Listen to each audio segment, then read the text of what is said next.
بسم اللہ الرحمن الرحیم۔ جب کوئی روح اس دنیا میں آتی ہے تو ماں کی گود کی گرمی اس کے لیے پہلی نعمت اور اسے تامنیت بخشتی ہے۔ میں نہیں جانتی تھی میرا کیا قصور تھا، یہ انمول گود اور اس کی ممتا بھری تامنیت میرے نصیب میں کم عرصے کے لیے لکھی گئی تھی۔ میں 6 ماہ کی تھی کہ والدہ اس دنیا میں مجھے بلکتا چھوڑ کر چلی گئی۔ مجھ ننھی سی جان کا بلکنا کسی سے دیکھا نہ گیا۔ پہلے پڑوسوں نے مجھے گود میں لیا مگر میرا رونا بند نہ ہوا۔ شاید میرے ننھے سے شعور نے تبھی سے کام کرنا شروع کر دیا تھا کہ میں ماں کی خوشبو کو پہچانتی تھی۔ رو رو کر میں نے پڑوسن کا برا حال کر دیا تھا۔ جب وہ مجھے سنبھالنے سے عاجز آئی تو میرے والد سے کہا، بھائی صاحب، آپ کی لڑکی بڑی سیانی ہے، یہ گود پہچانتی ہے، مجھ سے دودھ نہیں پیتی، یہ تو بھوکی مر جائے گی، آپ اپنی بہن یا بچی کی خالہ کو بلوائیں۔ خالہ ابو سے کہہ چکی تھی کہ بچی مجھے دے دو، لہذا والد انہیں گھر لے آئے۔ انہوں نے یہ ترکیب چلائی کہ میری ماں کے کپڑے پہن لیے اور ان کی چادر اوڑھ کر مجھے گود میں اٹھایا تو میں چپ ہو گئی۔ خالہ شنو کو ماں سمجھ کر بہل گئی۔ 4 برس تک شنو خالہ نے پرورش کی۔ اب والد کے جی میں آئی کہ اپنی بیٹی کو لے آنا چاہیے۔ جب وہ مجھے لینے آئے تو خالہ رونے بیٹھ گئے۔ مجھ سے محبت کرتی والد سے کہا، بھیا جی تم اکیلے رہتے ہو، مہرو کو کیسے رکھو گے؟ اس نے میرے پاس ہی رہنے دو، جب اس نے نئی ماں کو لاؤ گے تو میں رکھ لینا اپنے پاس۔ آپ کی والدہ بہت بوڑھی ہیں، ان کی تو ٹھیک طرح سے نظر بھی نہیں آتا، کیسے ننھی سی جان کی پرورش کر پائیں گی؟ ابو پھوپھی کے پاس گئے، انہوں نے ابو کی دوسری شادی کرا دی۔ کہا، کب تک اکیلے جان گلاتے رہو گے؟ کب تک تمہاری نگری سونی رہے گی؟ اپنوں کے لیے بہترین گفٹس۔ گھر والی آئی تو گھر کا روپ بدل گیا۔ مدت کے بعد ابو کے سونے مکان میں پھر سے بہار آئی، مگر زندگی میں پھر بھی کچھ کمی تھی۔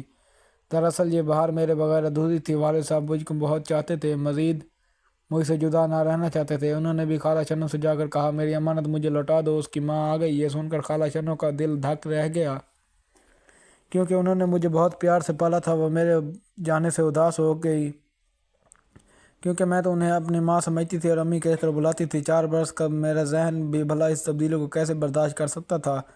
میں خالہ شنو کو ماں پکارتے پکارتے اب ایک نئی عورت کو ماں کہنے لگوں۔ والد نے ان کی خدمات کا خیال نہ کیا اور ایک روز وہ مجھے زبردستی گھر لے آئے، ایک نئی عورت سے میری گود میں دے دیا۔ کہا، سریا اب یہ تمہاری بیٹی ہے، اس کو ماں کی کمی محسوس نہ ہونے دینا۔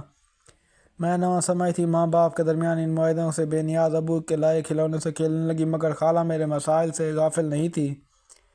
اب روز صبح اپنے گھر سے آ جاتی، رات تک رہتی، وہ مجھے سلا کر گھر جاتی تاکہ میں ابا کے گھر میں نئی ماں سے مانوس ہو جاؤں۔ یقیناً ستیلی ماں مجھے بہت توجہ اور پیار دیا ہوگا، تبھی تو میں ان سے مانوس ہو گئی۔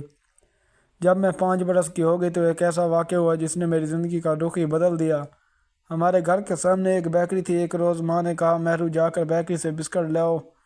انہوں نے مجھے پیسے دیے۔ میں پہلے بھی کبھی کبھی اس دکان سے بسکٹ لے آیا کرتی تھی، مگر اس روز شاید میری قسمت کا ستارہ گردش میں چھا۔ نوٹ مٹھی میں دیے دبائے بیکری میں گئی تو دکاندار ادھر سے ڈبل روٹی کے ٹکڑے اٹھانے گیا ہوا تھا۔ تبھی ایک اجنبی وہاں آ گیا۔ اس نے میرے منہ پر رومال رکھا تھا۔ اس کے بعد خبر نہیں میرے ساتھ کیا ہوا۔ یقیناً اس کے آس پاس گاڑی ہوگی، اس کے ساتھی ہوں گے ہمراہ۔ وہ مجھے گاڑی میں ڈال کر وہاں سے اٹھا لائے۔ ہوش آیا تو ایک اجنبی گھر میں چارپائی پر پڑی تھی۔ اس گھر میں کافی سارے لوگ موجود تھے۔ ان لوگوں کو دیکھ کر مجھے ڈر لگنے لگا۔ انہی میں ایک بوڑھی عورت کو میرے پاس آ کر بیٹھ گئی، مجھے پیار کرنے لگی، مگر اس کے پیار نے اور غمزدہ کر دیا۔ میں پھوٹ پھوٹ کر رونے لگی۔ میں نے رٹ لگا رکھی تھی کہ مجھے گھر لے چلو، مجھے اپنے امی ابو کے پاس جانا ہے۔ اتنے میں وہی آدمی آ گیا جس نے مجھے اٹھا لایا تھا۔ وہ میرے پاس آ کر کہتا ہے، اس کے ہاتھ میں کچھ چیزیں تھیں، مجھے پیار سے بات کرنے لگا، کہنے لگا، بیٹی رو ماتی، یہ لو کھا لو، تم جب کھا لو گی تو میں تمہارے ماں باپ کے پاس لے جاؤں گا۔ میں نے اس آدمی کو غصے پر تھا، میں نے روتے روتے اپنے فراق کی جیب میں کہا، میں تمہاری چیزیں نہیں کھاؤں گی، میرے پاس میرے اپنے بسکٹ ہیں۔ تب تک اس نے مجھے ڈانٹا، بہت ہوشیار بنتی ہو، کب تک کھاؤ گی یہ بسکٹ؟ وہ دن گزرا، کیا بتاؤں، ایک پل یاد آیا جو آنسوؤں سے بھیگا تھا۔ وہاں ایک عورت کافی خوش شکل تھی، اس نے مجھے بہت پیار کیا، گلے سے لگایا، اس کا چہرہ مہربان تھا، تو میں اس کے بازوؤں میں چھپی رہی، اس کے ساتھ کچھ کھایا پیا۔ اس نے مجھے سلا دیا، شاید وہ کھانے میں کچھ کھلاتے تھے تاکہ میں دیر تک سوتی رہوں، اپنا ماضی بھول جاؤں، حتیٰ کہ اپنا گھر بھی، اپنے گھر والوں کا نام، اپنا شہر، گلی محلہ۔ دن گزرتے گئے، یہاں تک عورتیں جو نہ مجھے جھڑکتی اور نہ سختی کرتی، پیار سے باتیں کرتی، میرا خیال رکھتی، اچھے اچھے سے کھانے دیتی اور میرا عمدہ لباس لاتی۔ ایک مجھے پڑھنا لکھنا سکھاتی، دوسری سپارہ پڑھاتی، ایک استاد صاحب آتے جو میری تعظیم و تربیت پر پوری توجہ دے رہے تھے۔ وہی مجھے رقص اور گانا بھی سکھاتے تھے۔ مجھے کچھ خبر نہ تھی کہ کس کے لیے اور وہ کیوں سب مجھ پر محنت کر رہے ہیں، لیکن اب سمجھ چکی ہوں اسے ایسا پودا سینچ رہے تھے جس کو درخت بنانا چاہتے تھے اور جس درخت کا پھل کھانا تھا۔ میں صرف 6 ماہ وہاں رہی۔ ایک روز ایک شخص میرے لیے فرشتہ بن کے آیا۔ یہ کوڑا کرکٹ اٹھانے والا جمعدار تھا۔ اس نے ایک روز دروازے پر مجھے روتا دیکھا تو پوچھا، تم کس کی بیٹی ہو؟ کیا نور بھائی کی بیٹی ہو؟ میں نے کہا نہیں، یہ میری ماں نہیں، یہ لوگ میرے کچھ نہیں لگتے، انہوں نے میرا نام مہک رکھا ہے، مگر میرا نام مہک نہیں، میرا نام تو مہربانو ہے۔ یہ مجھے گلی سے اٹھا کر دوسرے شہر لے آئے۔ اس شہر میں میرا گھر نہیں، میرا گھر کسی اور جگہ ہے، وہاں میری امی ابو رہتے ہیں۔ میرے ابو کا نام قادر باشق ہے، مگر مجھے گھر کا پتہ معلوم نہیں، پتہ نہیں میری ماں نے مجھے سکھایا نہیں تھا۔ یہ کہہ کر میں رونے لگی تو اس نے کہا، میری گاڑی میں بیٹھ جاؤ، جلدی کرو، کوئی دیکھ نہ لے، میں تمہیں تمہارے گھر پہنچانے کی کوشش کروں گا۔ میں نے جلدی سے اس کوڑے والی گاڑی میں بیٹھ گئی۔ وہ گاڑی بڑی تھی، میں سیٹ پر بیٹھ کر ابھی کھڑکی بھی نظر نہیں آتی تھی۔ گاڑی میں بآسانی چھپ گئی۔ وہ جلدی سے اس کو کوڑے کرکٹ جیسی گندی جگہ سے نکال لیا۔ مجھے لے کر اپنی کمیٹی کے افسر کے پاس پہنچا اور اس کی بیگم کے حوالے کیا۔ وہ لوگ اچھے تھے کہ انہوں نے کافی کوشش کی مجھے اپنے شہر کا نام یاد آ جائے یا میں کم از کم محلے کا نام ہی بتا سکوں، مگر میں اپنے باپ کے نام کے سوا کچھ نہیں جانتی تھی۔ ماں کا نام شنو بتاتی تھی، میرے خالہ کا نام تھا۔ کوئی دن تک تو ان کے گھر میں نہیں کہ ان کے گھر کافی بچے تھے، انہوں نے میری ضرورت نہیں تھی، معلوم نہیں انہیں مجھ پر میرے والدین تک پہنچانے کی پرخلوص کتنی کوشش کی تھی۔ انہوں نے اخبارات میں میری گمشدگی کے بارے میں کوئی اشتہار دیا تھا کہ نہیں؟ بہرحال ایک دن انہوں نے اپنے عزیزوں کے سپرد کر دیا۔ یہ ایک ایسا جوڑا تھا جس کی اولاد نہیں تھی۔ نئے گھر آ کر قدرے سکون ملا۔ یہ دونوں میاں بیوی مجھے چاہنے لگے، میرا بہت خیال رکھتے۔ بیوی تو مجھ سے بہت پیار کرتی، وہ بھول کر میرے سامنے میرے گھر والوں کا ذکر نہ کرتی، چاہتی تھی کہ میں کلی طور پر اپنا ماضی بھول جاؤں اور صرف انہی کو ہو کر رہوں۔ اب سوچتی ہوں کہ اگر ان کو کسی طور میرے والدین کو پتہ چل جاتا تو وہ مجھے میرے بارے میں نہ بتاتے، کیونکہ میں ان کی ضرورت تھی۔ انہیں اولاد چاہیے تھی اور 5 برس کی ایک پلی پر لیائی لاوارث بچی ان کو مل گئی تھی۔ کوئی دن بہت لاڈ پیار ہوا، پھر ممی نے ایک اسکول میں داخل کروایا۔ اب بھی روز اسکول جاتی تھی۔ جب ڈرائیور مجھے اسکول گیٹ پر اتار دیتا تھا، چھٹی کے وقت ممی خود لینے آتی، مجھے چھوٹی چھوٹی باتیں سناتی، کہتی، جب تم پیدا ہوئی تو میں نے پہلے دن تمہیں گلابی رنگ کا فراق پہنائی تھی جو میں خود اپنے ہاتھوں سے سی تھی، اب تک میرے پاس محفوظ ہے۔ جب تم گھنٹوں چلتی تھی تو ایک دفعہ پھسل گئی تھی، میں نے یوں دوڑ کر تمہیں اٹھایا تھا، چوٹ نہیں لگنے دی تھی۔ مجھے یہ ذہن نشین کرانے کی کوشش کرتی کہ میں انہی کو کوکھ سے جنم لیا ہے، چاہتی تھی کہ میں ان کے بتائی ہوئی باتیں یاد رکھوں اور سب کچھ بھول جاؤں، اپنا ماضی، خالہ شنو جنہوں نے مجھے ماں بن کر پالا تھا، اور اپنے ابو جو ایک پل کے لیے مجھ سے جدا نہیں ہوتے چاہتے تھے، جن کا نام قادر بخش تھا۔ اب جن کے گھر میں آئی تھی، میرے نئے ابو کا نام ارمان تھا۔ یہی نام اب مجھ کو بار بار رٹایا جاتا ہے، یہی نام میرے اسکول کے سرٹیفکیٹ پر لکھوایا گیا، میری کاپی کتابوں پر میرے نام کے ساتھ یہی تحریر کیا گیا۔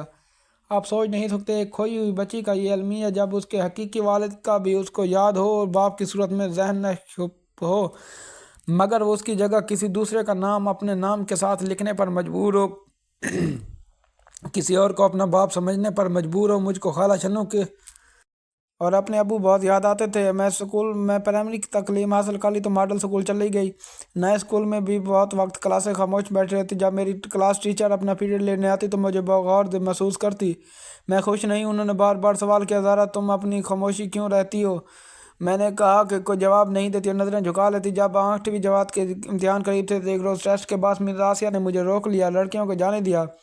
میں ڈر گئی، شاید کوئی غلطی ہوگی۔ انہوں نے مجھے اکیلے میں پھر وہی سوال کیا، زارا تم اتنی خاموش کیوں رہتی ہو؟ اگر کوئی مسئلہ ہے تو مجھے بتاؤ، میں تمہاری مدد کروں گی۔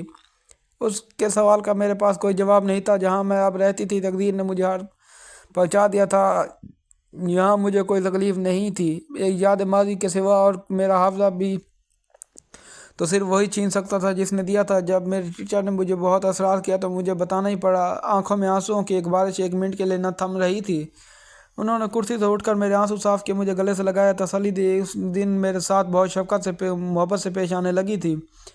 میرا جی تھوڑا سا بہل گیا۔ لڑکیوں کے ساتھ بولنے لگی، جب موقع ملتا تو وہ سمجھا دیتی، ہر حال میں خدا کا شکر ادا کرو، خوش رہا کرو۔ ان کی باتوں سے مجھے بہت اثر ہوتا۔ میں نے میٹرک کے امتحان دی اور پھر ایف اے پاس کر لیا۔ ممی کی ایک کزن تھی، ان کی بیٹی ملیحہ اکثر ہمارے گھر آتی تھی۔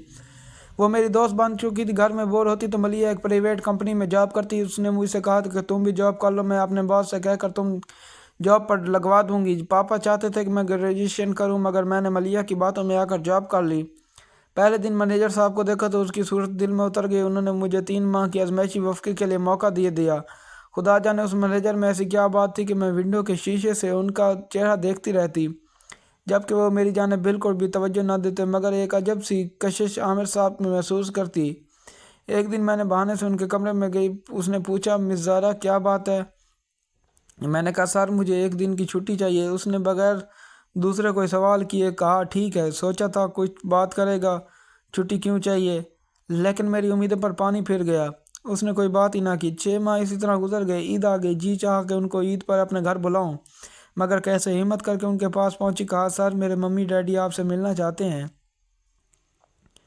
عید پر آپ کو گھر آنے کی دعوت دی ہے۔ اس نے کہا، میں ضرور آتا آپ کے گھر، مگر مجبوری یہ ہے کہ میری والدہ محرومہ بہن کی بچی پائی تھی، جب سے وہ 4 سال کی تھی تو عید سے 2 دن پہلے کھو گئی، جس نے میری والدہ کو بہت صدمہ ہوا۔ یہی وجہ ہے کہ ہم عید پر والدہ کے پاس ہوتے ہیں، اس موقع کو تنہا نہیں چھوڑتے، ورنہ وہ صدمہ لے لیتی ہیں۔ ہم 2 بھائی ہیں اور ہماری کوئی بہن نہیں۔ وہ ایک بہن تھی جو کھو گئی۔ ایک تازیانہ سا مجھے لگا، چونک گئی، جلدی سے پوچھا، سر کیا نام تھا آپ کی بہن کا جو کھوئی گئی؟ اس کا نام مہربانو تھا۔ اس نے کہا، اس کا والد کا نام قادر بھائی تھا۔ میں نے جملے کو مزید آگے بڑھایا، وہی بد نصیب میں ہوں جس کا نام بدل کر انہوں نے زہرا رکھ دیا۔ تقدیر نے جس کا اس سے گھر اور ماں باپ چھین لیے اور نئے والدین دے دیے۔ کیا بتاؤں اس وقت عامر کی کیا حالت تھی۔ خوشی سے اس کی آواز نہ نکلتی تھی۔ اس نے اپنی ماں کو فون کیا، ماں آپ کی کھوئی ہوئی بیٹی مل گئی، وہ میرے سامنے ہے۔ اب عید پر جب ملتان آؤں گا تو یہی قیمتی تحفہ آپ کے لیے لاؤں گا۔ خالہ شنو اب انتظار کرنے والی نہیں تھی، بولے، میں ابھی جا کر قادر بھائی کو خبر کرتی ہوں، اب عید تک کیوں انتظار کریں، میں تمہارے ابا اور خالو کو لیے ابھی آ رہی ہوں خود کو ملتان۔